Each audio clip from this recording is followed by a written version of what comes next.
ಮತ್ತೆ ಏನ್ ಹೇಳ್ತೀರಾ ನಿಮ್ಮ ಅಪ್ಪನ ಬಗ್ಗೆ? ಯಾಕಂದ್ರೆ ಇಷ್ಟು ವರ್ಷಗಳ ಕಾಲ ಇಂಡಸ್ಟ್ರಿಯಲ್ಲಿ ಅವರಿದ್ರು.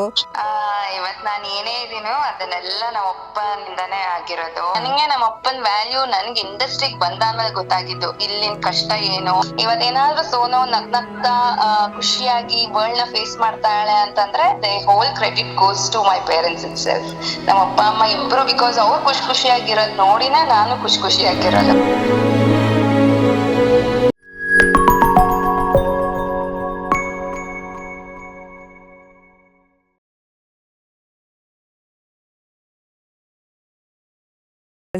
ನಿಮ್ಮ ಮಕ್ಕಳಿಗೆ ನೀವ ಮೊದಲು ಮೇಕಪ್ ಮಾಡಿರೋದು? ನಾನು ಮುಂಚೆ ಎಲ್ಲ ಮಾಡ್ತಾ ಇದ್ದೆ, ಈಗ ಅವರೇ ಮಾಡ್ಕೋತಾರೆ. ಮಕ್ಕಳು ಅಂತ ಹೇಳಿದಾಗ ನಾನು ಜನರಿಗೂ ಪರಿಚಯ ಮಾಡಬೇಕು. ಸೋನು ಗೌಡ ಮತ್ತು ನೇಹಾ ಗೌಡ ಅವರಪ್ಪ ಅಂತ ಅಲ್ಲ, ಇವರ ಮಕ್ಕಳು. ಅವರು ರಾಮಕೃಷ್ಣ ಸರ್ ಮಕ್ಕಳು. ಹೇಳೋದೇ ಸೋನು ಅವರಪ್ಪ, ನೇಹಾ ಅವರಪ್ಪ ಅಂತಾನೆ. ಅದೇ ತುಂಬಾ ಜನ, ಯಾಕಂದ್ರೆ ಜನ ಅವರನ್ನ ಆನ್ ಸ್ಕ್ರೀನ್ ನೋಡಿದ್ದಾರೆ, ಇಂಡಸ್ಟ್ರಿ ನಿಮ್ಮನ್ನ ಆಫ್ ಸ್ಕ್ರೀನ್ ಜಾಸ್ತಿ ನೋಡಿದ್ದಾರೆ ಅಲ್ವಾ? ಹೌದು ಹೌದು. ನೀವು ಫಸ್ಟ್ ಮಾಡ್ತಿದ್ರಿ ಮೇಕಪ್? ನೀವು ಯಾವಾಗ ಅವ್ರಿಗೆ ಇಬ್ಬರಿಗೂ ಮೇಕಪ್ ಮಾಡಿರೋದು ಫಸ್ಟ್ ಮೇಕಪ್ ಮಾಡಿದ್ದು ಅಂತ ಹೇಳಿದ್ರೆ ಇಂತಿ ನಿನ್ನ ಪ್ರೀತಿಯ ಅನ್ನೋ ಒಂದು ಚಿತ್ರ ಆಯಿತು. ಆಗ ಏನೋ ಮೊದಲು ಹೇಗೆ ಅವಳು ಕೇಳ್ತಾ ಇದ್ಲು ಏನು ಮೇಕಪ್ ಮಾಡೋದು, ಹಾಗೆ ಹೇಗೆ ನಾವು ಒಂದು ಮಾಡಿ ತೋರಿಸೋದು. ಈ ಥರ ಅವಳು ಇನ್ನೆಲ್ಲೋ ಒಂದು ಫಂಕ್ಷನ್ಗೆ ಹೋಗ್ಬೇಕಾದ್ರೆ ಮೇಕಪ್ ಮಾಡೋದು, ಮದುವೆಗೆ ಹೋಗ್ಬೇಕಾದ್ರೆ ಮೇಕಪ್ ಮಾಡೋದು, ಈ ಥರ ಕೆಲವು ಸಂದರ್ಭಗಳಲ್ಲಿ ಮಾಡಿ ತೋರಿಸ್ತಾ ಇದ್ದೆ. ಹಾಗೆ ಅವರು ನಾನು ಹೇಳ್ತಾ ಇದ್ದೆ, ಎಕ್ಸ್ಪ್ಲೈನ್ ಮಾಡ್ತಾ ಇದ್ದೆ. ಹಾಗೆ ಅವರು ನೋಡ್ತಾ ನಾನು ಮೇಕಪ್ ಮಾಡೋದು ನೋಡ್ತಾ ರಂಗಭೂಮಿಲಿ ಅವರು ಕೆಲವು ನಾಟಕಗಳಲ್ಲೂ ಭಾಗವಹಿಸಿದ್ರು ನನ್ನ ಮಕ್ಕಳಿಬ್ರು. ಆಗಲೂ ನಾನು ಮೇಕಪ್ ಮಾಡೋದು ಅದನ್ನೆಲ್ಲ ಗಮನಿಸ್ತಾ ಇದ್ದರು. ಅವರೇ ಮೇಕಪ್ ಮಾಡ್ಕೊಳ್ಳೋಕೆ ಶುರು ಮಾಡಿದ್ರು. ಒಂದೊಂದ್ಸಲ ಏನಾಗುತ್ತೆ ಅಂದರೆ ಜಾಸ್ತಿ ಜನ ಇದ್ದಾಗ ನಾವು ಅಟೆಂಡ್ ಮಾಡೋಕ್ಕಾಗಲ್ಲ. ನಾವೆಲ್ಲೋ ಒಂದು ಇಂಪಾರ್ಟೆಂಟ್ ಪಾತ್ರಧಾರಿಗಳಿಗೆ ಮೇಕಪ್ ಮಾಡುವಂಥ ಅವ್ರಿಗೆ ಮಾಡೋಕ್ಕಾಗಲ್ಲ. ಅದಕ್ಕೋಸ್ಕರ ಅವ್ರ ಕೊನೆಗೆ ಅವರೇ ಶುರು ಮಾಡ್ಕೋತಾರೆ ಸಾಮಾನ್ಯವಾಗಿ ಎಲ್ಲ ಹೆಣ್ಮಕ್ಳು. ಹಾಗೆ ನನ್ನ ಮಕ್ಕಳು ಕೂಡ ಕಲ್ತ್ಕೊಳ್ಳೋಕೆ ಶುರು ಮಾಡಿದ್ರು. ಬಟ್ ಈಗ ತುಂಬ ಚೆನ್ನಾಗಿ ಮಾಡ್ಕೋತಾರೆ ಮೇಕಪ್ ಅವರು. ಹೌದು. ಅವರೇ ಮಾಡ್ತಾರೆ. ಚಿಕ್ಕವರಿದ್ದಾಗ ಫಸ್ಟ್ ಮೇಕಪ್ ಅದ್ ನೆನಪಿದೆ? ಚಿಕ್ಕವರಿದ್ದಾಗ ಡ್ಯಾನ್ಸಿಗೋ ಯಾವುದಕ್ಕೋ ರೆಡಿ ಮಾಡಿರೋದು ಅವರನ್ನ ಚೆನ್ನಾಗಿ ಮೇಕಪ್ ಮಾಡಿ, ಅಥವಾ ನಿಮ್ಮ ಮೇಕಪ್ ಕಿಟ್ ಎಲ್ಲ ತೆಗೆದು ಹಾಳು ಮಾಡಿ? ಅದೆಲ್ಲ ಮಾಡಿದ್ದಾರೆ. ನೆನಪಿದೆ ಯಾವ್ದಾದ್ರು ಸೀನ್? ಅದೆಲ್ಲ ಮಾಡಿದ್ದಾರೆ. ಅದು ಯಾವುದು ನನಗೆ ಈಗ ಸದ್ಯದಲ್ಲಿ ನೆನಪು ಬರ್ತಾ ಇಲ್ಲ. ಬಟ್ ಎಲ್ಲ ಮಾಡೋರು, ಲಿಪ್ಸ್ಟಿಕ್ ತೊಗೊಂಡ್ಬಿಡೋದು, ಲಿಪ್ಸ್ಟಿಕ್ ಹಾಕೊಳ್ಳೋದು, ಇವೆಲ್ಲ ಮಾಡ್ತಾ ಇದ್ರು. ಅದೇ ಸಾಮಾನ್ಯ ಎಲ್ಲ ಮಕ್ಕಳು ಮಾಡ್ತಾರೆ. ತಾಯಂದಿರು ಇಟ್ಟಿರ್ತಾರೆ ಮೇಕಪ್ ಮೆಟೀರಿಯಲ್. ಅವ್ರು ಉಪಯೋಗಿಸುವಂಥ ಮೆಟೀರಿಯಲ್ಸ್ನ ಹೆಣ್ಮಕ್ಳಿದ್ರಂತೂ ಖಂಡಿತ ಅವ್ರು ತಗೊಂಡು ಹಾಕ್ಕೊಂಡು ಅವ್ರು ಮೇಕಪ್ ಮಾಡ್ಕೋತಾರೆ. ಎಲ್ಲರ ಮನೆಯಲ್ಲೂ ಸಹಜ. ಆ್ಯಂಡ್ ಮೇಕಪ್ ಅನ್ನೋದು ಎಲ್ಲರ ಮನೆಯಲ್ಲೂ ಸಹಜ ಆಗೋಗಿದೆ. ಆ್ಯಂಡ್ ಎಸ್ಪೆಷಲಿ ಈವನ್ ಆಫೀಸ್ಗೆ ಹೋಗೋವಂಥವ್ರಾಗಿರ್ಬೋದು, ಬೇರೆ ಯಾವುದೇ ವೃತ್ತಿಯಲ್ಲಿ ಇರ್ಬೋದು, ಒಂದು ಸಿಂಪಲ್ ಮೇಕಪ್ ಆದರೂ ಬೇಕೇ ಬೇಕು ಅನ್ನೋದು ಒಂದು ಅಟ್ಲೀಸ್ಟ್ ಒಂದು 99% ಇದ್ದಾರೆ ಅಂಥವ್ರು ಅಂತ ಹೇಳ್ಬೋದು. ಇದ್ದಾರೆ. ಎಲ್ಲೋ ಕೆಲವ್ರು ಪಾಪ ಇಲ್ಲ ನಾವು ಇದ್ದ ಹಾಗೆ ಇರ್ತೀವಿ, ನಮ್ಗೆ ಬೇಕಾಗಿಲ್ಲ ಅಂತ. ಬಟ್ ಏನೂ ಬೇಡ ಅಂದರೂ ಕೂಡ ಸಿಂಪಲ್ಲಾಗಿ ಒಂಚೂರು ಪೌಡ್ರ್ ಹಚ್ಕೊಂಡು ಲಿಪ್ಸ್ಟಿಕ್ ಹಾಕ್ಕೊಳ್ಳೋದಂತೂ ಹೆಣ್ಮಕ್ಳಿಗೆ ಸಹಜ ಆಗೋಗ್ಬಿಟ್ಟಿದೆ. ಅದು ಮೇಕಪ್ ಅಂತ ಅನ್ಸಲ್ಲ, ಬಟ್ ಅದು ಒಂದು ಮೇಕಪ್ನ ಪಾರ್ಟ್. ಅದು ನಿಜ. ಯಾಕಂದ್ರೆ ಕೆಲವು ಹುಡುಗರೆಲ್ಲ ಚುಡಾಯಿಸ್ತಾರೆ, ಒಂದು ಐಲೈನರ್ ಮತ್ತೆ ಲಿಪ್ಸ್ಟಿಕ್ ಹಾಕೊಂಡು ಬಂದ್ರೆ ಹುಡುಗಿರಿಗೆ ನೋಡಿ ಅವಳು ಮೇಕಪ್ ಮಾಡ್ಕೊಂಡು ಬಂದಿದ್ದಾಳೆ ಅಂತ. ಬಟ್ ಅದು ಮೇಕಪ್ ಆಗುತ್ತಾ? ತುಂಬಾ ಚಂದ foundation which is done to get makeup, it is makeup, isn't it? Makeup ಈಗ ನಾವು ನಮ್ಮನ್ನು ಪ್ರೆಸೆಂಟ್ ಮಾಡ್ಕೊಳ್ಳೋದು ಮೇಕಪ್ ಅಂದರೆ ತೀರಾ ಆ ಥರದ ಮೇಕಪ್ಪೇ ಅಲ್ದಿದ್ರು ಕೂಡ ನಮ್ಮನ್ನು ನಾವು ಪ್ರೆಸೆಂಟ್ ಮಾಡ್ಕೊಳ್ಳೋಕ್ಕೆ ಎಷ್ಟು ಬೇಕೋ ಅಷ್ಟು ಮಾಡ್ಕೊಳ್ಳೇಬೇಕು. ಗಂಡಸರಾಗಲಿ ಹೆಂಗಸರಾಗಲಿ. ಉದಾಹರಣೆಗೆ ನೀಟಾಗಿ ತಲೆ ಬಾಚ್ಕೋಬೇಕು ಅನ್ನೋದಿತ್ತು. ಈಗ ತಲೆ ಬಾಚ್ಕೊಳ್ದಾರದೇ ಒಂದು ಸ್ಪೆಷಾಲಿಟಿ ಆಗಿದೆ. ತುಂಬ ಲೂಸ್ ಇರೋದೇ ಸ್ಪೆಷಾಲಿಟಿ. ಈಗ ಮೇಕಪ್ ಮಾಡ್ಕೊಳ್ಳೋದೇ ಇರೋದು ಒಂದು ಸ್ಪೆಷಾಲಿಟಿ ಆಗೋಗ್ಬಿಟ್ಟಿದೆ. ಅದು ಅವರವ್ರ ಲೈಕಿಂಗ್ ಮೇಲೆ ಹೋಗುತ್ತೆ. ಬಟ್ ಮಿನಿಮಮ್ ಕೆಲವರಂತೂ ಅಟ್ಲೀಸ್ಟ್ ಒಂದು ಸಿಂಪಲಾಗಿ ಒಂದು ಪೌಡ್ರ್ ಹಾಕ್ಕೊಂಡು ಒಂದು ಲಿಪ್ಸ್ಟಿಕ್ ಹಾಕ್ಕೊಂಡು ಹೋಗೋದು ಜಾಸ್ತಿ ಹೆಣ್ಮಕ್ಳು. ಅಷ್ಟು ಇಲ್ದಲೆ ಹೆಂಗೆ ಹೋಗೋದು ಅಂತಾರೆ. ನಾನು ಮೇಕಪ್ ಮಾಡ್ಕೊಳ್ಳಲ್ಪ, ನಾನು ಮೇಕಪ್ ಮಾಡ್ಕೊಂಡಿಲ್ಲ ಅಂತಾರೆ. ಚೆನ್ನಾಗಿ ಮೇಕಪ್ ಮಾಡ್ಕೊಂಡ್ರೆ ಇಲ್ಲಪ್ಪ ನಾನು ಏನೂ ಹಚ್ಕೊಂಡಿಲ್ಲಪ್ಪ ಅಂತಾರೆ. ಹಚ್ಕೊಂಡಿರ್ತಾರೆ. ಅದು ಅವ್ರ ಪಾಲಿಗೆ ಅದೇನೂ ಅಲ್ಲ. ಇವಾಗ ನಾವು ಹೇಳ್ಬೇಕು ಲಿಪ್ಸ್ಟಿಕ್ ಹಚ್ಕೊಂಡ್ರು ಕೂಡ ಅದು ಮೇಕಪ್, ಅದೇ ಅದ್ರದ್ದೊಂದು ಭಾಗ ಅಷ್ಟೇ. ಮೇಕಪ್ ಅದು. ಹೌದು, ಮೇಕಪ್. ಇಲ್ಲಾಂದ್ರೆ ಚಂದ ಮುಖ ತೊಳ್ಕೊಂಡು ನೀವೇನಾದ್ರು ಹೊರಗಡೆ ಹೋದ್ರೆ ಕರೆಕ್ಟ್ ಒಪ್ಕೋಬಹುದು ನೀವು ಮೇಕಪ್ ಮಾಡಿಲ್ಲ. ಆ ಥರ ಒಂಥರ ಅಬ್ಸಲ್ಯೂಟ್ ವಿತೌಟ್ ಮೇಕಪ್ ಅನ್ನೋದು ಪರ್ಸೆಂಟೇಜ್ ನಾನು ಹೇಳಿದ್ದು 99%, 1% ಅಷ್ಟೇ. ಅಬ್ಸಲ್ಯೂಟ್ ವಿತೌಟ್ ಮೇಕಪ್ ಹೋಗೋರು 1% ಇರ್ಬೋದು ಅಷ್ಟೇ. ಅಂದರೆ ಮೇಕಪ್ ಎಲ್ರಿಗೂ ತುಂಬ ಕಾನ್ಫಿಡೆಂಟ್ ಅನ್ನು ತಂದುಕೊಡುತ್ತೆ. ಅವರಿಗೆ ಓಕೆ ಒಂದು ಲಿಪ್ಸ್ಟಿಕ್ ಹಾಕಿದ್ರು ಕೂಡ ಓಕೆ ನನ್ನ ಲುಕ್ ಗುಡ್ ಇದ್ದೀನಿ ಅಂತ ಹೇಳ್ಕೊಂಡು ಅವರಿಗೆ ಇರೋಕ್ಕಾಗುತ್ತೆ. ಹೌದು, ಈಗ ಒಂದು ಲಿಪ್ನ ಕೂಡ ಅವ್ರು ಪ್ರೆಸೆಂಟ್ ಮಾಡ್ದಂಗೆ ಆಗುತ್ತಲ್ಲ, ಸಪ್ರೇಟ್ ಒಂದು ಅದರ ಎಲ್ಲರದು ಒಂದೇ ಥರ ಇರಲ್ಲ ಲಿಪ್ಸು. ಕೆಲವರಿಗೆ ಸ್ವಲ್ಪ ಡಾರ್ಕ್ ಶೇಡ್ ಇರುತ್ತೆ, ಇನ್ನು ಕೆಲವರಿಗೆ, ಬಟ್ ಅದನ್ನ ಎಲ್ಲೋ ಒಂದು ಪ್ರೆಸೆಂಟಬಲ್ ಆಗಿ ಮಾಡ್ಕೋಬೇಕು ಅಂತ ಶುರು ಮಾಡ್ಕೋತಾರೆ. ಆಮೇಲೆ ಅದು ಸ್ವಲ್ಪ ಹೆಚ್ಚಾಗುತ್ತೆ, ಸ್ವಲ್ಪ ಇನ್ನೊಂದು ಸ್ವಲ್ಪ ಡಾರ್ಕ್ ಮಾಡ್ಕೊಳ್ಳೋದು, ಬೇರೆ ಬೇರೆ ಕಲರ್ ಬೇರೆ ಬೇರೆ ಸನ್ನಿವೇಶಕ್ಕೆ ತಕ್ಕಂತೆ ಉಪಯೋಗಿಸೋದು, ಫಂಕ್ಷನಿಗೆ ಬೇರೆ ಥರ ಮಾಡ್ಕೊಳ್ಳೋದು, ಆಫೀಸ್ಗೆ ಹೋಗ್ಬೇಕಾದ್ರೆ ಬೇರೆ ಥರ ಮಾಡ್ಕೊಳ್ಳೋದು, ಈ ಥರ ಒಬ್ಬೊಬ್ಬರು ಅವರವರ ಪ್ರೊಫೆಷನ್ಗೆ ತಕ್ಕಂತೆ ಮಾಡ್ಕೊಳ್ಳೋರಿದ್ದಾರೆ. ಈಗ ಹಾಸ್ಪಿಟ್ಲ್ಗಳಲ್ಲಿ ಕೆಲಸ ಮಾಡೋ ನರ್ಸ್ಗಳು ಬೇರೆ ಥರ, ಇನ್ನು ಬೇರೆ ಕಡೆ ಕೆಲಸ ಮಾಡೋರು ಇನ್ನೊಂದು ಥರ, ಟೀಚರ್ಸ್ಗಳು ಬೇರೆ ಥರ. ಅದು ಒಂಥರ ಒಂದೊಂದು ಪ್ರೊಫೆಷನ್ ರಿಲೇಟೆಡ್ ಮೇಕಪ್ ಅಂತ ಹೇಳ್ಬೋದು.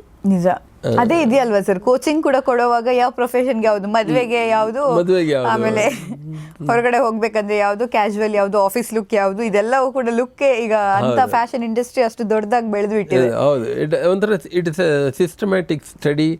ಆಮೇಲೆ industry, manufacturing industry, materials, makeup materials ಎಷ್ಟು ದೊಡ್ಡ ದೊಡ್ಡ ಕಂಪ್ನಿಗಳಿವೆ, ಎಷ್ಟೆಷ್ಟು ಎಲ್ಲಿಂದ ಎಲ್ಲಿಗೂ ಇಡೀ ವರ್ಲ್ಡಲ್ಲಿ it's also very very big industry makeup materials. ಅದು ಎಂತೆಂಥ ಕಾಸ್ಮೆಟಿಕ್ಸ್ ಬರ್ತಾಯಿದೆ. ಒಂದು ಉದಾಹರಣೆಗೆ ನನ್ನ ಅನುಭವದಲ್ಲಿ ನನ್ನ ಮೊದಲು ಒಂದು ನಾಟಕ, ಪ್ರಸನ್ನ ಅಂತ ಒಬ್ಬರು ದೊಡ್ಡ ಡೈರೆಕ್ಟರ್ ಇದ್ದಾರೆ ನಮ್ಮ ರಂಗಭೂಮಿಯಲ್ಲಿ. ಅವರ ನಾಟಕ ಕದಡಿದ ನೀರು ಅಂತಂದ್ಬಿಟ್ಟು, ಅದಕ್ಕೆ ನಮ್ಮ ಗುರುಗಳು ನಾಣಿಯವರು ಅಟೆಂಡ್ ಮಾಡಬೇಕಾಗಿತ್ತು. ಯಾವುದೋ ಕಾರಣಕ್ಕೆ ಅವ್ರು ಬರಲಿಲ್ಲ. ಬಟ್ ಆ ನಾಟಕದಲ್ಲಿ ನಾನು ಪಾತ್ರ ಮಾಡ್ತಾಯಿದ್ದೆ, ಆ ಕಾರಣಕ್ಕೆ ನಾನು ಹೋಗಿದ್ದೆ. ಜೊತೆಗೆ ನಮ್ಮ ಡೈರೆಕ್ಟರ್ ಆರ್ ನಾಗೇಶ್ ಅಂದ್ಬಿಟ್ಟು, ಅಲ್ಲಿ ನಾವು ಎಲ್ಲ ಬ್ಯಾಕ್ ಸ್ಟೇಜ್ ವರ್ಕ್ ಮಾಡೋದು ಬೇಕಾಗಿತ್ತು, ಸೆಟ್ಸು ಎಲ್ಲ ಕೆಲಸಗಳು ಮಾಡ್ತಾಯಿದ್ದೆ.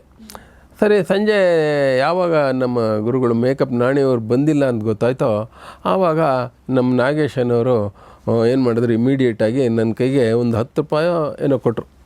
10 ರೂಪಾಯಿನಲ್ಲಿ ಏನು ತರ್ತೀಯೋ ಗೊತ್ತಿಲ್ಲ, ನೀನು ನಾಣಿ ಜೊತೆ ಮೇಕಪ್ ಮಾಡ್ತಾ ಇದೆಯಾ, ಈ ನಾಟಕಕ್ಕೆ ಇವತ್ತು ನೀನೇ ಮೇಕಪ್ ಮಾಡಬೇಕು ಅಂದರು. ಅದರಲ್ಲಿ ನಮ್ಮ ನಾಣಿಯವ್ರ ಹೆಂಡತಿ ಭಾರ್ಗವಿ ನಾರಾಯಣ್ ಅವರು ಕೂಡ ಆ್ಯಕ್ಟ್ ಮಾಡ್ತಾಯಿದ್ದಾರೆ, ಗಿರಿಜಾ ಲೋಕೇಶ್ ಅವರು ಆ್ಯಕ್ಟ್ ಮಾಡ್ತಾಯಿದ್ದಾರೆ. ಸರಿ, ನಾನೇನು ಮಾಡಿದೆ, 10 ರೂಪಾಯಿನಲ್ಲಿ ಹೋಗಿ ಸ್ಪಿರಿಟ್ ಗಮ್ ಅಂತ ಕೇಳಿದರೆ ಮಂಡ್ಯದಲ್ಲಿ ಯಾರಿಗೂ ಗೊತ್ತಿಲ್ಲ. ಅವ್ರು ಹಚ್ತಾ ಇದ್ದಿದ್ದು ಸೈಕಲ್ ಪಂಚರ್ ಸೊಲ್ಯೂಷನ್ ಬರ್ತಾಯಿತ್ತಲ್ಲ, ಅದನ್ನು ಹಚ್ಚಿ ಮೀಸೆಗೆ ಗಡ್ಡ ಮಾಡೋರು. ನಮ್ಗೆ ಅದು ಗೊತ್ತಿರಲಿಲ್ಲ. ಆಮೇಲೆ ನನಗೆ ತಿಳ್ಕೊಂಡು ಅದನ್ನೇ ತೊಗೊಂಡೆ. ಆಮೇಲೆ ರೆಮಿ ಮೇಕಪ್ ಸ್ಟಿಕ್ ಅಂತ ಒಂದು ಬರ್ತಾಯಿತ್ತು, ಅದು 1 ರೂಪಾಯಿ. ಅಯ್ಯೋ, 1 ರೂಪಾಯಿ ಲಿಪ್ಸ್ಟಿಕ್ಗೆ 1 ರೂಪಾಯಿ ಕೊಡಬೇಕಲ್ಲ ಅಂತ ಅನ್ಸಿತ್ತು ನನಗೆ. ಆದರೂ 1 ರೂಪಾಯಿ ಕೊಟ್ಟು ಒಂದು ಲಿಪ್ಸ್ಟಿಕ್ ತೊಗೊಂಡೆ. 10 ರೂಪಾಯಿನಲ್ಲಿ ಇನ್ನೇನು ಮಾಡೋಕ್ಕಾಗುತ್ತೆ. ಆಮೇಲೆ ಮೀಸೆ ಗಡ್ಡ ಅಂಟಿಸ್ಬೇಕಾಗಿತ್ತು ಕಲಾವಿದರಿಗೆ. ಪಂಚರ್ ಸೊಲ್ಯೂಷನ್ ತೊಗೊಂಡಿದ್ದೀನಿ, ಬಟ್ ಕ್ರೇಪೇರ್ ಅಂದರೆ ಅಲ್ಲಿ ಗೊತ್ತಾಗ್ತಾ ಇರಲಿಲ್ಲ ನನಗೆ ಆ ಸಂದರ್ಭದಲ್ಲಿ. ನೋಡಿ, ಅದೇನು ಅಂದರೆ 4:30 5 ಗಂಟೆಗೆ ಕಳಿಸಿರೋದು, 7 ಗಂಟೆಗೆ ನಾಟಕ. ಈಗ ಈ ಟೈಮ್ನಲ್ಲಿ ನಾನು ಓಡೋಗಬೇಕು ಅವಾಗ ಅಂಥದ್ದೆಲ್ಲ. ಬಟ್ ಆದರೂ ಸಂತೆ ಬೀದಿ ಅಲ್ಲಿ ರೈಲ್ವೆ ಟ್ರ್ಯಾಕ್ ಪಕ್ಕದಲ್ಲೇ ಥಿಯೇಟ್ರ್ ಇತ್ತು ಮಂಡ್ಯದಲ್ಲಿ. ಅಲ್ಲಿಂದ ಓಡೋಗಿ ಏನೇನು ಸಿಗುತ್ತೋ ತೊಗೊಂಡು ಬಂದು ಪಟ್ನ ಕಟ್ಕೊಂಡು ಬಂದಿದೆ. ಈಗೇನಾದ್ರೂ ಮೇಕಪ್ ಪಟ್ನ ಕಟ್ಕೊಂಡು ಬಂದರೆ ಅವಾಗ ಹಿಂಗೆಲ್ಲ ದಾರ ಕಟ್ಟೋದು, ಈ ಥರ ಇವು ಕವರು ಕೂಡ ಕೊಡ್ತಾ ಇರಲ್ಲ, ಪೇಪರ್ ಕವರು ಕೂಡ. ಅದನ್ನು ತಗೊಂಡು ಬಂದು ಅಲ್ಲಿ ಟೇಬಲ್ ಮಿಟ್ಟಾಗಿ ಎಲ್ಲ ನಗ್ತಾ ಇದ್ರು ನಮ್ಮ ಆರ್ಟಿಸ್ಟ್ಗಳು. ಬಟ್ ಎಲ್ರಿಗೂ ಗೊತ್ತಿತ್ತು ಪರಿಸ್ಥಿತಿ, ಎಲ್ಲ ಕೋಆಪರೇಟ್. ಸೋಮಶೇಖರ್ ರಾವ್ ಅಂತಿದ್ರು, ಕೃಷ್ಣರಾಜು ಅಂತಿದ್ರು, ಅವರೆಲ್ಲ ಇದ್ರು. ಅವ್ರಿಗೆ ನಾನು ಮೇಕಪ್ ಮಾಡಿ, ಹರಿಕೃಷ್ಣ ಅಂತಿದ್ರು, ಅವ್ರಿಗೆಲ್ಲ ಮೇಕಪ್ ಮಾಡಿ ಕೊನೆಗೆ ಚೆನ್ನಾಗಿದೆ ಅಂದ್ರೆ ಚೆನ್ನಾಗಿದೆ ಅಂತ ಹೇಳಿದ್ರು. ಬಟ್ ನನಗೆ ಖುಷಿ ಕೊಡ್ತು. ಆಮೇಲೆ ನಾನು ಕೂಡ ಪಾತ್ರ ಮಾಡಿದೆ. ಆಮೇಲೆ ನೋಡಿದ್ರೆ ಆ ನಾಟಕ ತುಂಬ ಚೆನ್ನಾಗಿ ಮೂಡ್ ಬಂತು, ತುಂಬ ಒಳ್ಳೆಯ ಹೆಸರು ಮಾಡ್ತು ಆ ನಾಟಕ. ಅಲ್ಲಿಂದ ನಂದು ಒಂಥರ turning point towards makeup to become makeup man. ಅದು ನನಗೆ ನಾವೆಲ್ಲ ಏನಾದರೂ ತಿಂಡಿ ಅದನ್ನೆಲ್ಲ ಈ ಪೊಟ್ಟಣದಲ್ಲಿ ಕಟ್ಕೊಂಡ್ ಬರೋದು ನೋಡಿದೀವಿ. ಇದನ್ನ ನೀವು ಮೇಕಪ್ ಅನ್ನು ಕೂಡ ಪೊಟ್ಟಣದಲ್ಲೆಲ್ಲ ಕಟ್ಕೊಂಡು ಪಾಪ ಆರ್ಟಿಸ್ಟ್ಗಳಿಗೆ ಪ್ಲಾಸ್ಟಿಕ್ ಕವರ್ಗಳು ಇರಲಿಲ್ಲ, ಪಟ್ಟಣನೇ ಕಟ್ಕೊಡ್ತಾ ಇದ್ದು. ಅಕ್ಕಿ ತಗೊಳ್ಳಿ, ಏನೇ ತಗೊಳ್ಳಿ ಎಲ್ಲ ಇದೆ, ಪೇಪರ್ ನ್ಯೂಸ್ ಪೇಪರ್ ಹಿಂಗೆ ಕಟ್ಟಿ ಅದ್ರೊಳಗೆ ಹಾಕಿ ಕೊಡೋರು, ಚೆನ್ನಾಗಿ ನೀಟ್ ಮಾಡಿ ಅದನ್ನ ಸುತ್ತಿ ಕೊಡೋರು. ಬಟ್ ಅಲ್ಲ ನೋಡಿ ಇವಾಗ ಕಿಟ್ ಅಂದ್ರೆ ಹೇಗಿರ್ಬೇಕು, ಅಷ್ಟು ಹೈಜಿನಿಕ್ ಆಗಿರ್ಬೇಕು. ಅದಕ್ಕೆ ಇಷ್ಟು ಡಬ್ಬಿ, ಅದ್ರಲ್ಲಿ ಇನ್ನೊಂದು ಡಬ್ಬಿ, ವಾಪಸ್ ಅದಕ್ಕೆ ಕ್ಲೋಸ್, ಅದಕ್ಕೆ ಗ್ಲಾಸು. ಓ ಗಾಡ್, ಅವಾಗ ಒಂದ್ ಜಸ್ಟ್ ಪೊಟ್ಟ ಕಟ್ಕೊಂಡು ಬಂದು ಮೇಕಪ್ ಸ್ಟಾರ್ಟ್ ಮಾಡಿಬಿಟ್ರೆ ಮುಗೀತು. ಅವಾಗ ಹಂಗ್ ಮಾಡಿದ್ದಷ್ಟೇ, ಆಮೇಲೆ ಬದಲಾವಣೆ. ಬಟ್ ಅದೇ ಸ್ಟಾರ್ಟಿಂಗ್ ನಾನು ಇವಾಗೂ ಮತ್ತೆ ಅವಾಗೂ ನಮ್ಗೆ ನೋಡಿ ಆ ಕಾಲನೇ ಗೊತ್ತಿರ್ಲಿಲ್ಲ ಹೇಗಿತ್ತು ಅನ್ನೋದು. ಬಟ್ ಈಗ ಸ್ವಲ್ಪ ಐಡಿಯಾಸ್ ಬರ್ತಿದೆ. ಅದು ಹಿಂಗೆ ಎತ್ತಬೇಕು, ಅದು ಹಿಂಗೆ ರೊಟೇಷನ್ ಇಲ್ಲ, ಲಿಪ್ಸ್ಟಿಕ್ ಅದು ಕ್ಯಾಪ್ ತೆಗೆದು ಹಿಂಗೆ ಎತ್ತಬೇಕು. ಹೌದಾ? ಮತ್ತೆ ಎಲ್ರಿಗೂ ಒಂದೇ ಕಲರ್? ಹೌದು, ಕಲರ್ ಶೇಡ್ ಎಲ್ಲ ಇಲ್ಲ. ಒಂದ್ ತಗೊಳಕ್ಕೆ ಕಷ್ಟ, 10 ರೂಪಾಯಿ ಒಳಗೆ ಇನ್ನು 2-3 ತಗೊಳಕ್ಕಾಗತ್ತಾ? ಒಂದೇ ಶೇಡ್ ರೆಡ್ ಇತ್ತ ಎಲ್ಲರಿಗೂ ರೆಡ್. ಅದೇ, ಬಟ್ ಅದನ್ನು ಉಪಯೋಗಿಸೋ ರೀತಿಯಲ್ಲಿ ಅದು ಹೌದು. ಮತ್ತೆ ಆ ಶೇಡೆ ಒಬ್ಬೊಬ್ಬರ ಲಿಪ್ ಬೇರೆ ಬೇರೆ ತರನೇ ಕಾಣುತ್ತೆ. ಅದು ಚೇಂಜಸ್ ಅಲ್ಲೇ ಗೊತ್ತಾಗುತ್ತೆ. ಅದಕ್ಕೆ ಬೇರೆ ಬ್ಯಾಕ್ ಡ್ರಾಪ್ ಇರುತ್ತಲ್ಲ. ಒಳ್ಳೆ ಚೆನ್ನಾಗಿತ್ತು ಆ ಸ್ಟೋರಿಗಳೆಲ್ಲ. ಬಟ್ ನಾವು ಮಾತಾಡ್ತಾ ಮಕ್ಳ ವಿಷಯ ಮಾತಾಡಿದ್ವಿ. ಯಾರಾದ್ರೂ ಫೋನ್ ಮಾಡಿದ್ರೆ ಈಗ ಮಾತಾಡ್ಬೋದಾ? ಮಾಡಿ, ಟ್ರೈ ಮಾಡಿ. ಯಾರಿಗೆ? ಸೋನು ಗೌಡಗ್ ಮಾಡಿ. ಸೋನು ಗೌಡಗ್ ಮಾಡ್ಲಾ? ಅವಳ ಹೆಸರು ಶ್ರುತಿ ಅಂದ್ಬಿಟ್ಟು, ಶ್ರುತಿ BR. ಮನೆ ಅದೇ ಸಿನಿಮಾದಲ್ಲಿ ಅವಳಿಗೆ ಸೋನು ಆ ಥರ ಬಂತು. ಆಮೇಲೆ ಇವಳು ಮತ್ತೆ ಸೋನು ಗೌಡ ಅಂತ ಅದ್ಲು. ಇನ್ನೊಬ್ರು ಗೊಂಬೆ ಅಂತ ತುಂಬಾ ಫೇಮಸ್. ಬೊಂಬೆ ಅಂತ ಫೇಮಸ್. ಅವಳ ಹೆಸರು ನೇಹಾ ಗೌಡ. ಬಟ್ ಅಲ್ಲಿ ಆ್ಯಕ್ಚುಲಿ ಆಧಾರ್ ಕಾರ್ಡಲ್ಲೆಲ್ಲ ಇರೋದು ಅವ್ರ ಹೆಸರು ಶ್ರುತಿ BR ಅಂತಾನೆ. ಹೌದಾ? ನೇಹಾ BR, ಶ್ರುತಿ BR ಅಂತ. ಬಟ್ ಆ ರೀತಿ ಹೇಳಿದ್ರೆ ಯಾರಿಗೂ ಗೊತ್ತಾಗಲ್ಲ. ಸೋನು ಗೌಡ, ನೇಹಾ ಗೌಡ ಅಂದ್ರೆ ಗೊತ್ತಾಗ್ಬಿಡುತ್ತೆ. ಮೋನು ಅಂತೀರ ನೀವು ಮನೆಯಲ್ಲಿ? ಹೌದು, ನಾವು ಕರೆಯೋದು ಸೋನು ಮೋನು ಅಂತಾನೆ ಮನೇಲಿ. ಸೋನು ನಾನು ನೋಡಿ ನಿಮ್ಗೆ ಈಗ ಬಂತು ಸಡನ್ ಮೋನು ಗೌಡ. ಸೋನು ಮನು ಅಂತಾನೆ ಕರೆಯೋದು. ಹಂಗಾದ್ರೆ ಫಸ್ಟ್ ಸೋನುಗ್ ಫೋನ್ ಮಾಡಿ. ಆಯ್ತು, ಏನ್ ಮಾತಾಡ್ತಾರೆ ನೋಡೋಣ. ಸಿಕ್ಕಿದ್ರೆ ನಮ್ಗೆ ಮಾತಾಡಿಸ್ಬೋದು. ಓಕೆ. ಹಲೋ, ವಿಡಿಯೋ ಮಾಡ್ತಾ ಇದ್ದಾರೆ ಸಮೀಕ್ಷಾ ಅಂತ ಅಂದ್ಬಿಟ್ಟು. ಅವರು ನಿನ್ನ ಜೊತೆ ಮಾತಾಡ್ಬೇಕಂತೆ. ಕೊಡ್ತೀನಿ, ಮಾತಾಡಮ್ಮ. ಹಲೋ ಸೋನು ಮೇಡಮ್, ನಮಸ್ಕಾರ. ನಮಸ್ತೆ. ಇಂಟರ್ವ್ಯೂ ಕರೆದಿದ್ದೆ ಸರ್, ನಾ ಬಂದಿದ್ರು. ಹೌದು. ಮತ್ತೆ ಏನ್ ಹೇಳ್ತೀರಾ ನಿಮ್ಮ ಅಪ್ಪನ ಬಗ್ಗೆ? ಯಾಕಂದ್ರೆ ಇಷ್ಟು ವರ್ಷಗಳ ಕಾಲ ಇಂಡಸ್ಟ್ರಿಯಲ್ಲಿ ಅವರಿದ್ರು. ಅಂಡ್ ನಮ್ಗೆ ಗೊತ್ತು ನಿಮ್ಗೆ ತುಂಬಾ ಪ್ರೌಡ್ ಇದೆ ಅವ್ರ ಮಗಳಾಗಿರೋದಕ್ಕೆ. ಏನ್ ಹೇಳ್ತೀರಾ ನಿಮ್ಮ ಅಪ್ಪನ ಬಗ್ಗೆ? ಇವತ್ ನಾನು ಏನೇ ಇದೀನೋ ಅದನ್ನೆಲ್ಲ ನಮ್ಮ ಅಪ್ಪನಿಂದಾನೇ ಆಗಿರೋದು. And because he gave us good education, good life, he has given a good basic foundation. ಏನ್ ಅಂತಂದ್ರೆ ಏನೇನ್ ಕೊಡ್ಬೇಕು, ಒಂದು ಪ್ರೊಟೆಕ್ಷನ್ ಕೊಡ್ಬೇಕು. ಯೂಶಲ್ ಆಗಿ ಮಕ್ಳಿಗೆ ಅಂದ್ರೆ ಸೇಫ್ ಹ್ಯಾಂಡ್ಸ್ ಮತ್ತೆ ಬೆಸ್ಟ್ ಚೈಲ್ಡ್ಹುಡ್ ಅಂತ ಅಂತಾರಲ್ಲ, ಅದ್ ಪ್ರತಿಯೊಂದನು 100 to 100%, ಆಕ್ಚುಲಿ 200% ಮಾಡಿದ್ದಾರೆ. ನನಗೆ ನಮ್ಮ ಅಪ್ಪನ ವ್ಯಾಲ್ಯೂ ನನ್ಗೆ ಇಂಡಸ್ಟ್ರಿಗೆ ಬಂದಾದ್ಮೇಲೆ ಗೊತ್ತಾಗಿದ್ದು. ಇಲ್ಲಿನ ಕಷ್ಟ ಏನು ಅದೆಲ್ಲ ಇದ್ರೂನು ನಮ್ಮ ಅಪ್ಪ ಯಾವತ್ತೂನು ನಮ್ಮ ಮೇಲೆ ತೋರಿಸ್ತೇನೆ, ಅದು ಯಾವ್ದೇ ತರ ಹಿಂಸೆ ಪಡ್ದೇನೆ ನನ್ಗಾಗ್ಲಿ ನಮ್ಮ ಅಮ್ಮಂಗಾಗ್ಲಿ ನನ್ ತಂಗಿಗಾಗ್ಲಿ ತುಂಬಾ ಚೆನ್ನಾಗಿ ನೋಡ್ಕೊಂಡಿದ್ದಾರೆ.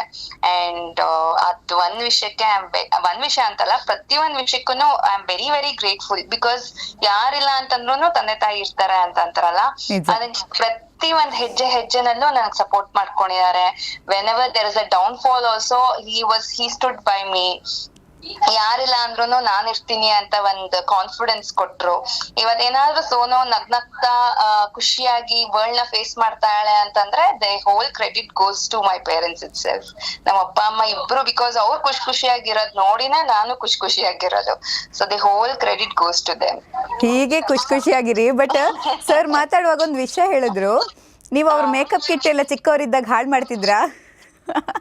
ಅಯ್ಯೋ, ಇರೋದೆಲ್ಲ ಹಾಳ್ ಮಾಡ್ತಾ ಇದೀನಿ. ಅಂದ್ರೆ ಅದೆಲ್ಲ ಒಂಥರ ಕ್ಯೂರಿಯಾಸಿಟಿ ಅಲ್ವಾ. ಸೊ ವಿ ಟು ಅದೇನು ಅಂತಾನೆ ಅಂದ್ರೆ we wanted to try it on everything. ಅಂದ್ರೆ ಇವಾಗ ಲಿಪ್ಸ್ಟಿಕ್ ಇದ್ರೆ ನಾನು ಹಾಕೊಬೇಕು ಅಂತ, ಕಾಜಲ್ ಇದ್ರೆ ಅದ್ ನಾನು ಹಾಕೊಬೇಕು ಅಂತ. ಸೊ ಪ್ರತಿಯೊಂದನು ಅಂದ್ರೆ ಇಷ್ಟ ಆಗದ ಅವಾಗೆಲ್ಲ. ಬಟ್ ನಮ್ ಸ್ಕೂಲ್ ನಲ್ಲೆಲ್ಲ ಅದನ್ನೆಲ್ಲ ಯೂಸ್ ಮಾಡಕ್ ಆಗ್ತಾ ಇರ್ಲಿಲ್ಲ ಅಲ್ವಾ. ಸೊ ಕದ್ದು ಮುಚ್ಚಿ ಅದನ್ನೆಲ್ಲ ಯೂಸ್ ಮಾಡ್ತಾ ಇದ್ವಿ. ಅಂಡ್ ಅದನ್ನೇ ಒಂದೊಂದ್ಸತಿ ಆಟ ಆಡೋದಕ್ಕೆ ಅದನ್ನೇ ಇಟ್ಕೊಬಿಡ್ತಾ ಇದ್ವಿ. ಆಟ ಆಡೋದಿಕ್ಕೂ. ಸೊ ಅದಾದ್ಮೇಲೆ ವಿಗ್ಗಳೆಲ್ಲ ಸುಮಾರು ಇತ್ತು ನಮ್ಮ ಮನೆಯಲ್ಲಿ, ಇವಾಗ್ಲೂ ಇದೆ. ಬಟ್ ಅದನ್ನೆಲ್ಲ ನಾವ್ ಹಾಕೊಂಡು ನಾವ್ ಹೆಂಗ್ ಕಾಣಿಸ್ತೀವಿ ಅಂತೆಲ್ಲ ಎಲ್ಲ ಇಷ್ಟು ಎಕ್ಸ್ಪೆರಿಮೆಂಟ್ ಮಾಡ್ತಾ ಇದ್ವಿ. ಓಕೆ, ನಿಮ್ಗೆ ಮೇ ಬಿ ಅದರಿಂದ ಜಾಸ್ತಿ ಇಂಟ್ರೆಸ್ಟ್ ಬಂತು ಅನ್ಸುತ್ತೆ ಅಲ್ವಾ ಆಕ್ಟಿಂಗ್ ಮಾಡಕ್ಕೆ? ಇಲ್ಲ, ಅದರಿಂದ ಅಲ್ಲ, ಕಾಲೇಜ್ ನಲ್ಲಿ ಅಟೆಂಡೆನ್ಸ್ ಕೊಡ್ತಾರೆ ಅಂತ ಹೇಳ್ಬಿಟ್ಟು ಆತರ. ಬಟ್ ನಮ್ಮಪ್ಪ ಯಾವತ್ತು ಫಿಲಂ ಇಂಡಸ್ಟ್ರಿಗ್ ಬಾ ಅಂತ ಯಾವತ್ತೂ ಹೇಳಿಲ್ಲ. ನಾಟಕಗಳ್ ನೋಡಿ ನಾಟಕಗಳನ್ನಲ್ಲಿ ಮಾಡಿ ಅಂತ ಹೇಳಿದ್ರು, ಬಟ್ ಯಾವತ್ತೂ ಇಂಡಸ್ಟ್ರಿಗ್ ಬನ್ನಿ ಅಂತ ಏನೋ ಹೇಳಿರ್ಲಿಲ್ಲ. ಬಟ್ ಏನೋ ಕಲೆ ಕರ್ಸ್ಕೋತು ಅಂತ ಹೇಳ್ತಾರಲ್ವಾ, ಸೊ ಆತರ ಇಬ್ರು ಇದೇ ಫೀಲ್ಡ್ ಬಂದ್ವಿ. And both are like proving every day every moment ತರ. ನಾನ್ ಅದನ್ನೇ ಹೇಳ್ತಾ ಇರ್ತೀನಿ, ನಮ್ಮ ಅಪ್ಪನಷ್ಟು ಒಂದ್ 10% ಡೆಡಿಕೇಶನ್ ಡಿಸಿಪ್ಲಿನ್ ನಮ್ಗೇನಾದ್ರು ಇದ್ರೆ we can also do wonders ಅಂತ. ಬಿಕಾಸ್ ಲಾಕ್ ಡೌನ್ ಟೈಮ್ ನಲ್ಲೂ ಯಾರು ಬೆಳಗ್ಗೆ 5 ಗಂಟೆ 5:30ಗೆನೆ ಎದ್ದು ಅದೇನ್ routine ಇರತ್ತೋ, he didn't wanted to miss any of those routine, whether world is moving or not. ಇಡೀ ಪ್ರಪಂಚ ಸ್ಟಾಪ್ ಆಗಿದ್ರು ನಾನ್ ಸ್ಟಾಪ್ ಆಗಲ್ಲ ಅಂತ ಆತರ ನಮ್ಮಪ್ಪ ಬೆಳಗ್ಗೆ 5:30ಗೆನೆ ಎದ್ದು ಅವ್ರ ರೊಟೀನ್ ನ he used to stick to that. ನಾವ್ ರಜಾ ಸಿಕ್ಕಿದ ತಕ್ಷಣ ಆರಾಮಾಗಿ ಎದ್ದೇಳೋಣ ಬಿಡು ಅಂತ ಆತರ ಅಲ್ವಾ. ಸೊ ನಮ್ಮ ಅಪ್ಪ ಅಮ್ಮ ಇಬ್ರುನು ಬೆಳಗ್ಗೆ 5:30ಗೆನೆ ಎದ್ದು, ಸೊ ದಟ್ ಆಲ್ ಡೆಡಿಕೇಶನ್ ಇವತ್ಗುನು ಅಷ್ಟೇ. ಯಾವ್ದಾದ್ರು ಫಿಲ್ಮ್ ಫೆಸ್ಟಿವಲ್ ಇದ್ರೆ ಎಷ್ಟೇ ದೂರ ಇರ್ಲಿ, ನೇಪಾಲ್ ಭೂಟನ್ ಎಲ್ಲೇ ಇರ್ಲಿ, will go and come. And ಬೆಳಗ್ಗೆ 6 ಗಂಟೆಗೆನೆ ಎದ್ದು ಅದಕ್ಕೆ ಬೇಕಾದ್ರೆ ಎಲ್ಲ ತಯಾರಿಗಳು ಮಾಡ್ಕೋತಾರೆ. ಸೊ ಆ ಡೆಡಿಕೇಶನ್, ನಾನು ಅದನ್ನೇ ಹೇಳ್ತಾ ಇರ್ತೀನಿ, ಆ ಡೆಡಿಕೇಶನ್, ಆ enthusiasm for this age. So it is really really very proud. And ಅದ್ರ 10% ನಮ್ಗೆ ಬಂದ್ರು ವಿಲ್ ಬಿ ಸಕ್ಸಸ್ಫುಲ್ ಅಂತ ಹೇಳ್ತಾ ಇರ್ತೀನಿ. ಅಂದ್ರೆ ಇಮ್ಯಾಜಿನ್ 600ಗಿಂತಲೂ ಜಾಸ್ತಿ ಮೂವಿಗಳನ್ನ ಮಾಡೋದಂದ್ರೆ ಅಲ್ವಾ? 600. ಹೌದು. ಅಂಡ್ ದೇವರ್ ಟೈಮ್ಸ್ ಅಂದ್ರೆ ನಮ್ ತಾಯಿ ಹೇಳಿದ್ರು, ನನಗ್ ಗೊತ್ತಿಲ್ಲ, ಬಿಕಾಸ್ ನಾವೆಲ್ಲ ಚಿಕ್ಕವರಿದ್ವಲ್ಲ. ಸೊ ಬೆಳಗ್ಗೆ ಒಂದ್ ಫಿಲಮು, ಮಧ್ಯಾಹ್ನ ಒಂದ್ ಫಿಲಮು, ರಾತ್ರಿ ಒಂದ್ ಫಿಲಮ್. ಸೊ ಈ ತರ ಸ್ಕೆಡ್ಯೂಲ್ ಮಾಡ್ಕೊಂಡು ಬಂದಿದ್ದಂತ ಇವ್ರು. ಸೊ ಅಂಡ್ ನಂಗ್ ಗೊತ್ತಿರೋಂಗೆ ಆಲ್ 365 ಡೇಸ್ ಅವ್ರು ಬ್ಯುಸಿ ಆಗಿದ್ರು. ಇವಾಗ ಇತ್ತೀಚೆಗೆ ಐ ಥಿಂಕ್ 2021-22 ನಲ್ಲಿ ಅವ್ರಿಗೆ ರಿಟೈರ್ಮೆಂಟ್ ಅಂತ ಕೊಟ್ರು. ಬಟ್ ಇಮಿಡಿಯೇಟ್ ಆಗಿ ಶಿಫ್ಟ್ ಆಗೋದ್ರು, ಇಮಿಡಿಯೇಟ್ ಆಗಿ ಆಕ್ಟಿಂಗ್ ಅಂತ ಸ್ಟಾರ್ಟ್ ಮಾಡಿದ್ರು, ಕರಿಮಣಿ ಸೀರಿಯಲ್ ಮಾಡಿದ್ರು. So it is like art doesn't have any boundaries ಅನ್ನಂಗೆ ನಮ್ಮ ಅಪ್ಪಂಗೆ ಏನು ಬೌಂಡ್ರಿನೇ ಇಲ್ಲ. ಇವತ್ ನಾಟಕಕ್ಕೆ ಕರೆದ್ರ ನಾಟಕ, ಸೀರಿಯಲ್ ಕರೆದ್ರ ಸೀರಿಯಲ್, ಇನ್ನೊಬ್ರು ಕರೀತಾರ ನಾಟಕ ಅಂತ ಅದಕ್ ಹೋಗೋದು. ಸೊ ಇನ್ನೊಂದ್ ಎಲ್ಲೋ ಒಂದ್ ಕಡೆ ಸಮಾರಂಭ ಕಾರ್ಯಕ್ರಮ ಇದೆ ಬನ್ನಿ ನಾಟಕದ್ದು ಅಂತಂದ್ರೆ ಅಲ್ಲಿಗೆ ಹೋಗೋದು. So he doesn't have that I should do only this ಅಂತ. ಏನ್ ಸಿಗತ್ತೋ ಅದನ್ನ ಮಾಡ್ಕೊಂಡು. ಅಂಡ್ ಇವ್ರೆಲ್ಲ ರಂಗಸಂಪದ ಟೀಮ್ ಸೇರ್ಕೊಂಡು ಮತ್ತೆ ಉಮಾಶ್ರೀ ಆಂಟಿಗೆ ಒಂದ್ ನಾಟಕ ಮಾಡಿ, ಇವಾಗ ಇತ್ತೀಚೆಗಷ್ಟೇ ಅವರು ಶರ್ಮಿಷ್ಠೆ ನಾಟಕನ ಮಾಡಿದ್ರು ಎಲ್ಲಾರುನು ಸೇರಿ. ಅದೇ ಹಳೇ ಗೆಳೆಯರು, 150 years ಫ್ರೆಂಡ್ಶಿಪ್. ಮತ್ತೆ ದೇ ರೀಸ್ಟಾರ್ಟೆಡ್ ದೇರ್ ಸ್ಕೆಡ್ಯೂಲ್. ಅಂದ್ರೆ ಮತ್ತೆ ರಿಟೈರ್ಮೆಂಟ್ ತಗೊಂಡು ಎಲ್ಲ ಮಾಡ್ತಾರಲ್ವಾ, ಆತರ ಎಲ್ಲಾರುನು ಸೇರ್ಕೊಂಡ್ ಮತ್ತೆ ಉಮಾಶ್ರೀ ಆಂಟಿ ಅಷ್ಟೇ ಬಿಸಿ ಇದ್ರುನು ಎಲ್ಲಾರುನು ಒನ್ ವುಮೆನ್ ಶೋ ಮಾಡ್ಲೇಬೇಕು ಅಂತ ಅಂದ್ಬಿಟ್ಟು ಇವ್ರುಗಳೆಲ್ಲರೂ ಸೇರ್ಕೊಂಡು ಇವಾಗ ಒನ್ ವುಮೆನ್ ಶೋ ಮಾಡ್ತಾ ಇದಾರೆ. And I think all over India ಇವಾಗ ಟ್ರಾವೆಲ್ ಮಾಡಿದ್ದಾರೆ. ಸೊ ಎಲ್ಲ ಅದೇ ಏಜ್ ಗ್ರೂಪ್ ಅವರು. ಇವತ್ಗುನು ಅದೇ ಒಂದ್ ಎಕ್ಸೈಟ್ಮೆಂಟ್ ಮತ್ತೆ ಏನೋ ಒಂದ್ ಮಾಡ್ಬೇಕು ಅನ್ನೋದ್ ಒಂದ್ ಇದಿದ್ಯಲ್ವಾ.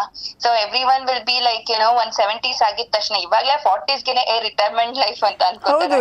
ಇವ್ರುಗಳಿಗೆಲ್ಲ ಏನು ರಿಟೈರ್ಮೆಂಟ್ ಇಲ್ಲ. ಅಂಡ್ ನನಗ್ ಗೊತ್ತಿರಂಗ್ ನಮ್ಮಪ್ಪ ಎಲ್ಲ ಹೊರಗಡೆ ಹೋದ್ರೇನೆ ಖುಷಿಯಾಗಿರ್ತಾರೆ ಅಲ್ವಾ. So I keep saying that ನೀ ಪಾಪ ನೀನ್ ಏನ್ ಬೇಕೋ ಮಾಡು, ಖುಷಿಯಾಗಿರು ಅಂತ. Because the more we try to restrict, the more they get like ಮಕ್ಳು ತರ ಆಡೋದು. ಸೊ ಅವ್ರಿಗೆ ಏನ್ ಇಷ್ಟನೋ ಅದನ್ ಮಾಡ್ಲಿ ಅಂತ ನಾ ಯಾವಾಗ್ಲೂ ರೇಗಿಸ್ತಾ ಇರ್ತೀನಿ. Very nice. ನಿಜ, ಯಾಕಂದ್ರೆ ತುಂಬಾ ಅಂದ್ರೆ ನಮ್ಗೂ ಅನ್ಸುತ್ತೆ ನೋಡಿ, ಅವ್ರಿಗೆ ಇಂಟ್ರೆಸ್ಟ್ ಲೆವೆಲ್ ಅಂತ ತುಂಬಾ ಇಂಟ್ರೆಸ್ಟ್ ಅಲ್ವಾ, ಎಲ್ಲ ಮಾಡ್ಬೇಕು, ಕಲಾ ಸೇವೆ ಇನ್ನ ಜಾಸ್ತಿ ಮಾಡ್ತಿರ್ಬೇಕು ಅನ್ನೋದು. ಹೌದು. Yes yes, thank you Sonu, thank you so much. ತುಂಬಾ ಖುಷಿ ಆಯ್ತು ನಿಮ್ ಜೊತೆ ಮಾತಾಡಿ, ತುಂಬಾ ಖುಷಿ ಆಯ್ತು ನೋಡಿ. ಎಷ್ಟು ಅವ್ರು ಹೇಳೋದೆಲ್ಲ ನಿಜ ಅನ್ಸುತ್ತೆ. ಯಾಕಂದ್ರೆ ನಿಮ್ಗೆ ಯಾವತ್ತು ಸುಸ್ತೇ ಆಗಿಲ್ವಾ? ನಾನೊಂದ್ಸಲ ನಿಲ್ಸ್ತೀನಿ ಅಂದ್ರೆ ಮೇ ಬಿ ನಿಮ್ಗೆ ಖುಷಿನೇ ಇದ್ರಲ್ಲಿ ಇದೆ ಜಾಸ್ತಿ ಅಲ್ವಾ, ಕಲಾ ಸೇವೆ ಮಾಡಬೇಕು. ನಾನು ಆರೋಗ್ಯವಾಗಿರೋವರೆಗೂ ಮಾಡ್ತೀನಿ. I can say I will do this job, this field, my participation till death ಅಂತ ಅನ್ಸುತ್ತೆ. Very nice. ಯಾಕಂದ್ರೆ ಆ ಖುಷಿ ಇರುತ್ತಲ್ಲ ಕೆಲಸ ಮಾಡುವಾಗ, ನಮ್ಗೇನ್ ಖುಷಿ ಇರುತ್ತಲ್ಲ ಆ ಕೆಲಸ ಮಾಡ್ತಾ ಹೋಗ್ಬೇಕಂತೆ. ಮೇ ಬಿ ನಾವು ಅವಾಗ ಇನ್ನ ಚೆನ್ನಾಗಿ ಬದುಕ್ತಾ ಹೋಗ್ತೀವಿ ಅನ್ನೋದು. ಹೌದೌದು. ಎಸ್.